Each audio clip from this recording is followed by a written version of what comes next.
Hey everybody, it's Minius!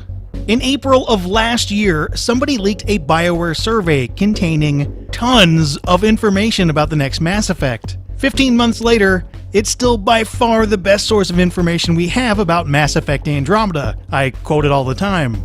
So I figured it was a good idea to read the leak in its entirety, take an updated look at what each section might mean, and see what bits of new information match up with this original leak. First of all, I think this leak is absolutely legit. A document similar to this one was leaked for Dragon Age Inquisition, and that turned out to be legit.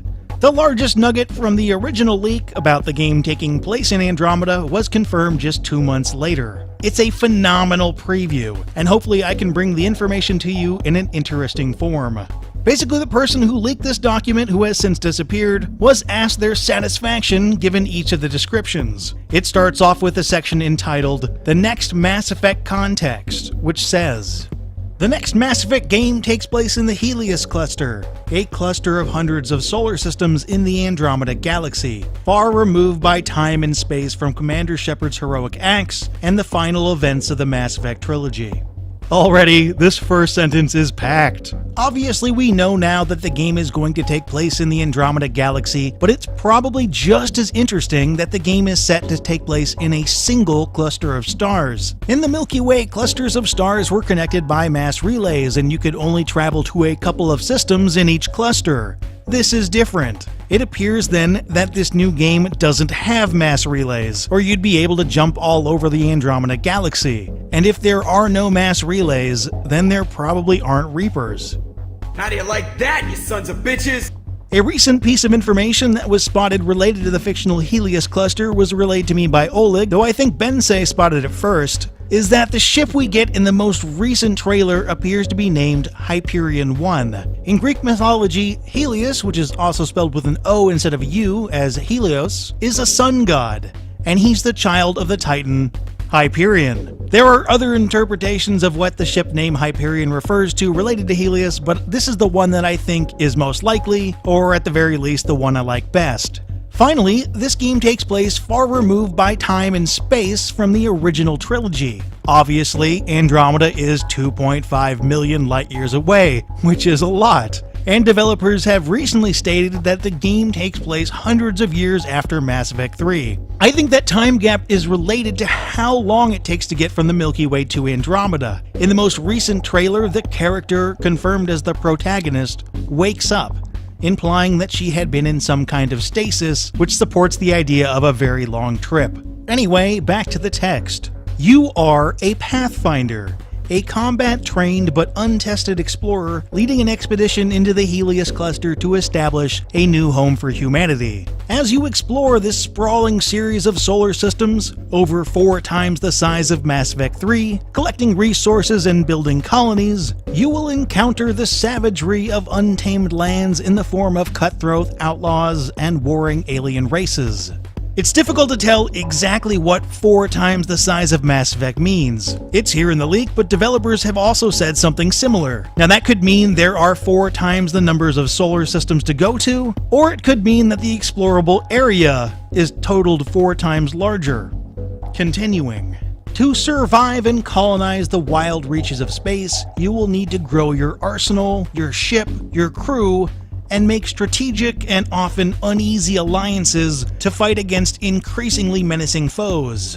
I wonder if you'll have to choose an alliance with one of these 2 warring alien races the last sentence talked about. It's very possible that you'll be forced to make peace with somebody in order to simply survive, which could make for a very interesting decision. And I'm pretty sure the decision is going to be more gray than we've gotten in the previous Mass Effect games, which is something the developers have also talked about. Along the way, you will encounter the remains of a once powerful and mysterious alien race, the Remnant, whose forgotten technology holds the key to gaining power in this region of the galaxy. As you uncover who the Remnant were and the mysteries their ruins contain, you are drawn into a violent race to find the source of their forgotten technology that will determine the fate of humanity. The last couple sections of this first section probably give us the best look at what the plot might be like. It's not difficult to imagine that your arrival in Andromeda isn't looked upon fondly by the natives. Some of them probably want you gone, and might even be justified in that thought. If there's some hidden technology that would allow them to wipe you out, you better get to it first, or you and your expedition are toast. As for the Remnant, they sound a little bit like the Protheans. Mysterious and immensely powerful. We may even have looks at some Remnant tech, first by a couple of screenshots from 2014's N7 Day. Also, these things bursting out of the ground in the most recent trailer and in the announced trailer could be Remnant tech. We get more on the Remnant later, so I'll continue on to the next section.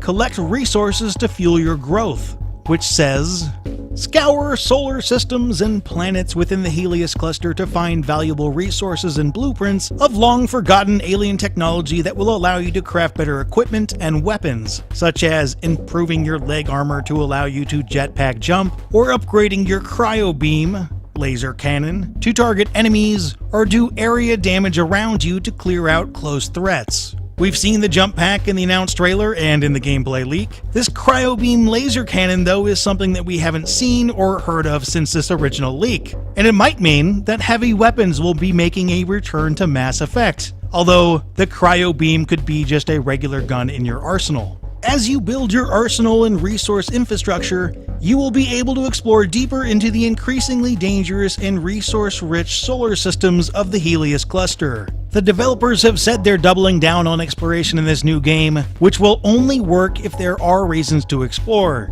And from this, it sounds like there will be. And it sounds like you can't move forward into new regions of the cluster without solidifying your hold on the region you're in. Sounds a little bit like the power mechanic from Dragon Age Inquisition, though maybe it'll work a bit different. The next section, A Capable Crew, says, throughout the story, you will recruit 7 distinct crew members to fight by your side. Each crew member has a unique personality and specific abilities that open up strategic options as you choose which 2 of them to bring into each mission. For example, Cora has the ability to deploy a biotic shield that protects everyone in the bubble while still allowing you and your squad to fire out of it. Your crew will grow alongside you as you explore the Helios cluster, and you can choose how to upgrade your crew's weapons, gear, and abilities to increase their individual combat effectiveness.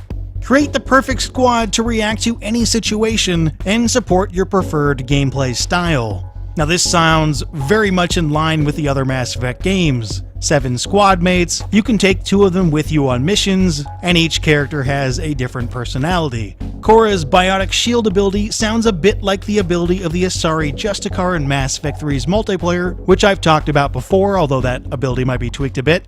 If you want more information on Cora and Drac from this next section, take a look at my video titled Confirmed Aliens and Possible Squad Mates in Mass Effect Andromeda.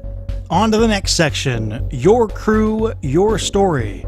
Your crew members aren't merely hired guns, they are part of the living universe in the Helios cluster that develops in response to your actions and choices. Increase each crew member's loyalty by pursuing missions that are important to that specific character. This sounds very similar to the loyalty missions in Mass Effect 2, or maybe a little bit like the approval rating in Dragon Age Origins. For example, when a Krogan colony ship has been stolen by one of the outlaw factions, leaving the colonists stranded without resources to survive, your Krogan squad mate, Drac, is determined to strike out against them. If you take the mission and help him track down the outlaw's hideout to return the ship to its rightful owners, Drac's loyalty towards you and your squad will increase, and Drac will unlock a brand new skill tree. Now that's right out of Mass Effect 2. Explore each individual's backstory and develop your relationship with them through conversations and unique missions. True to Mass Effect, what you choose to say will directly affect your crew's loyalty and relationship with you, and will open up different conversations and narrative opportunities at the end of the game depending on how you approach each encounter. From this, it's possible that your protagonist's relationship with each character or squad mate will be a little more complex than it's been in the previous Mass Effect games. It also appears that the success of your final mission might be tied to the loyalty of your crew, which is also straight out of Mass Effect 2.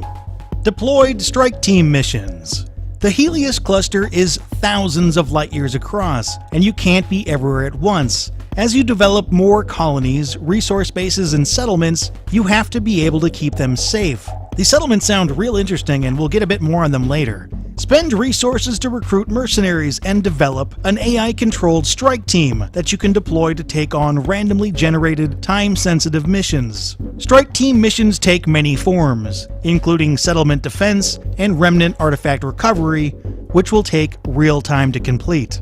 Send your strike team out on a mission while you continue playing the main game, and they will return 20 to 30 minutes later, having gained rewards such as XP, currency, and equipment based on the success of their mission. Spend money and resources to train your strike team and acquire better gear for them, which will increase their success rate and allow them to take on more difficult missions for greater rewards. This sounds like Dragon Age Inquisition's War Table, and maybe a bit like Metal Gear Solid 5's combat deployment missions. I'd love to show you footage from that game for a comparison, but I don't want Konami to send me on vacation.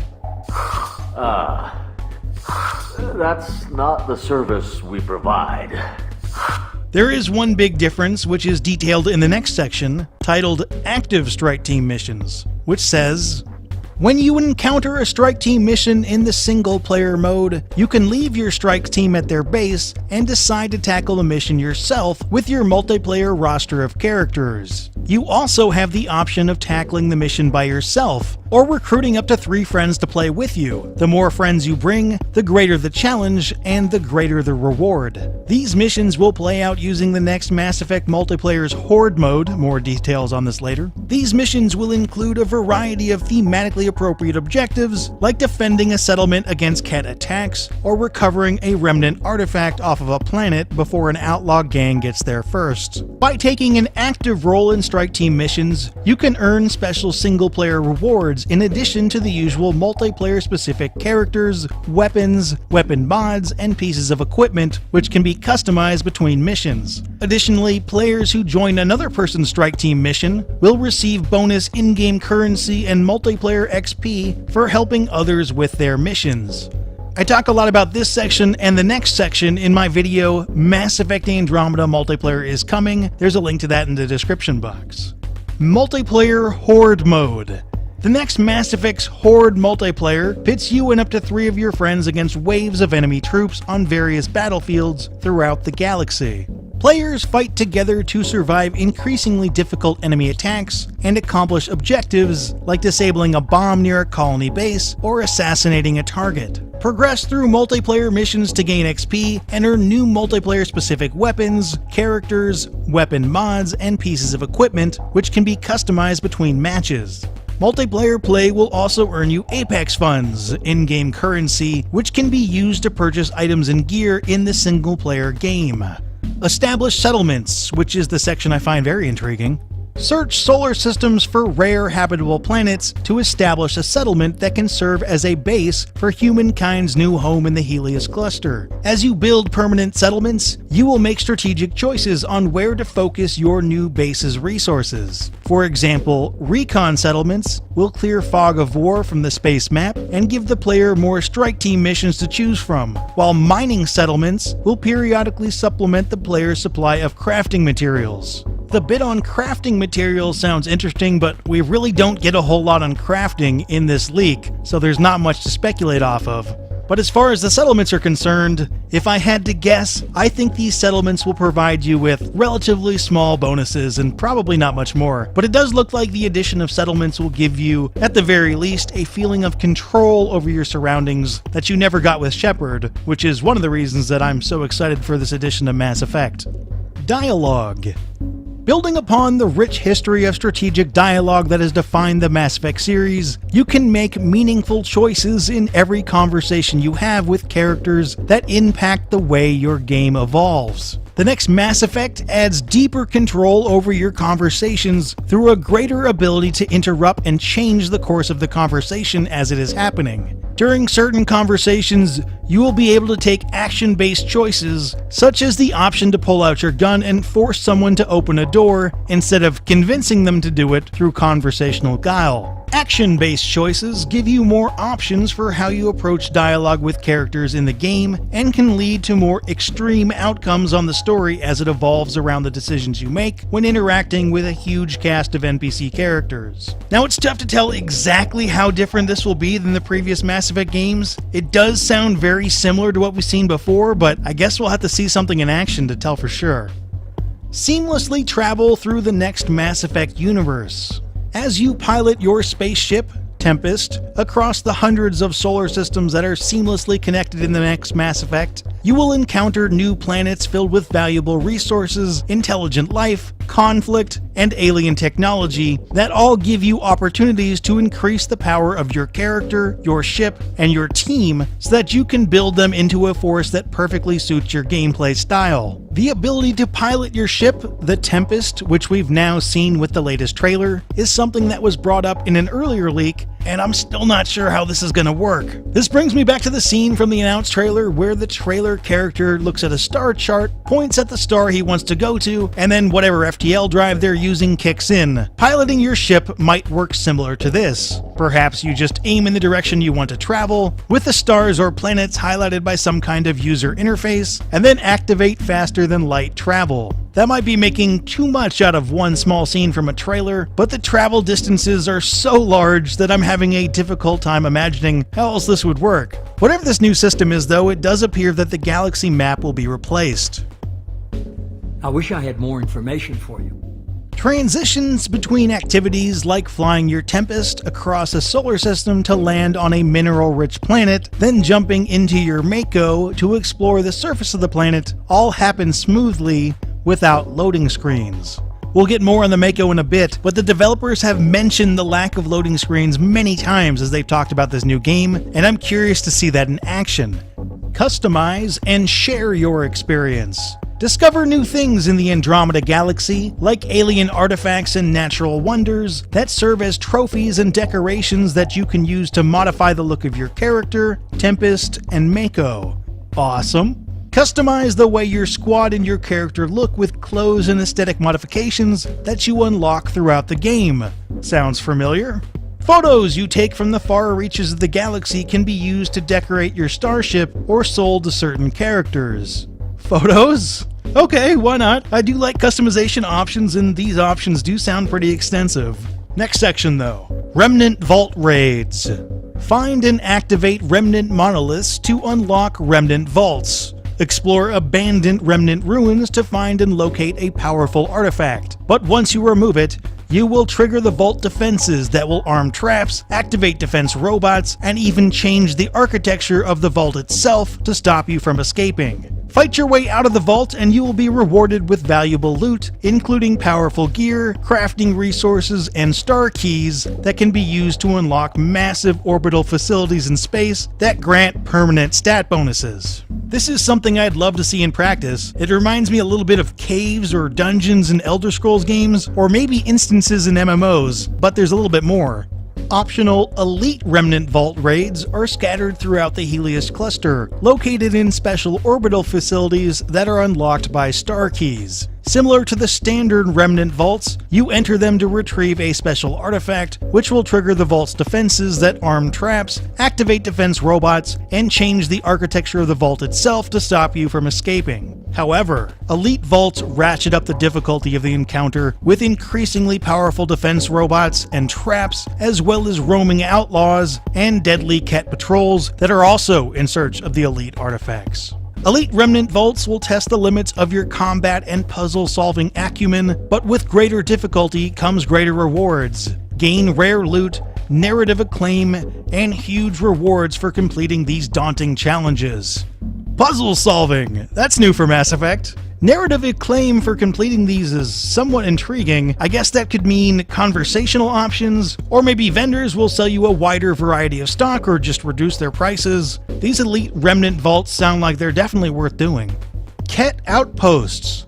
As you explore planets throughout the Helios cluster, you will encounter Ket outposts. These outposts are optional combat experiences where you enter the outpost and fight off waves of enemies. Destroy Ket outposts to earn XP, rewards, and thwart their growing power in the region. Your allies will reward you with praise and increase narrative options as you fight to remove the Ket presence from the region.